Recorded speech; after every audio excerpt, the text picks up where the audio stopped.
Lara, um joaninho amarelo.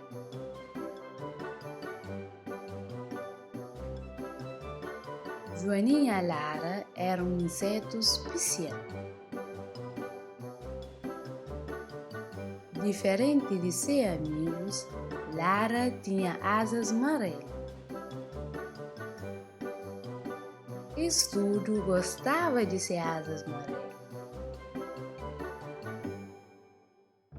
Tudo pela manhã, borboleta Bia ta falava ele mantinha. E Cafanhoto sempre ta sanava ele.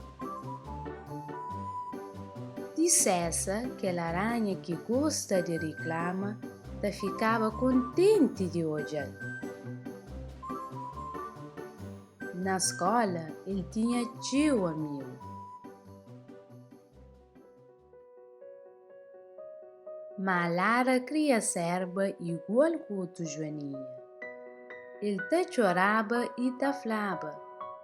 Nta creba tinha asas vermelhas cima de boa mamã. Então, um dia, para agradar-lhe, mãe de Lara pinta-se asas de cor vermelho. Naquele outro dia, ninguém que cumprimenta Lara no caminho para a escola. E quando ele chega à escola, nenhum de seus amigos que ele mantém. Lara sinta ele só.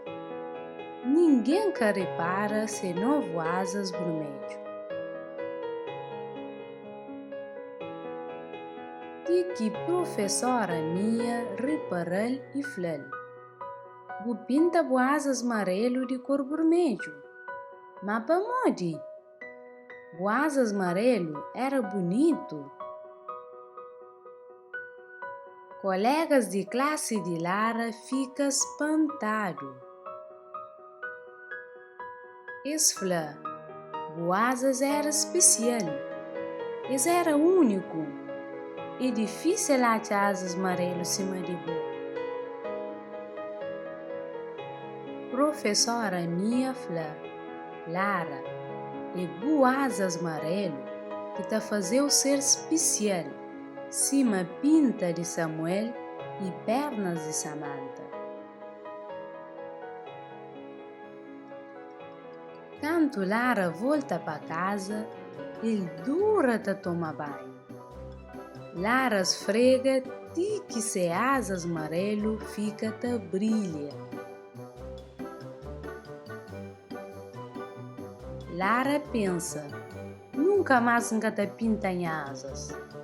Talvez só alguns vezes. Sopa experimenta um bocadinho de lilás, azul, verde, outro cor que acha bonito. Mas capa sempre e só para diversão.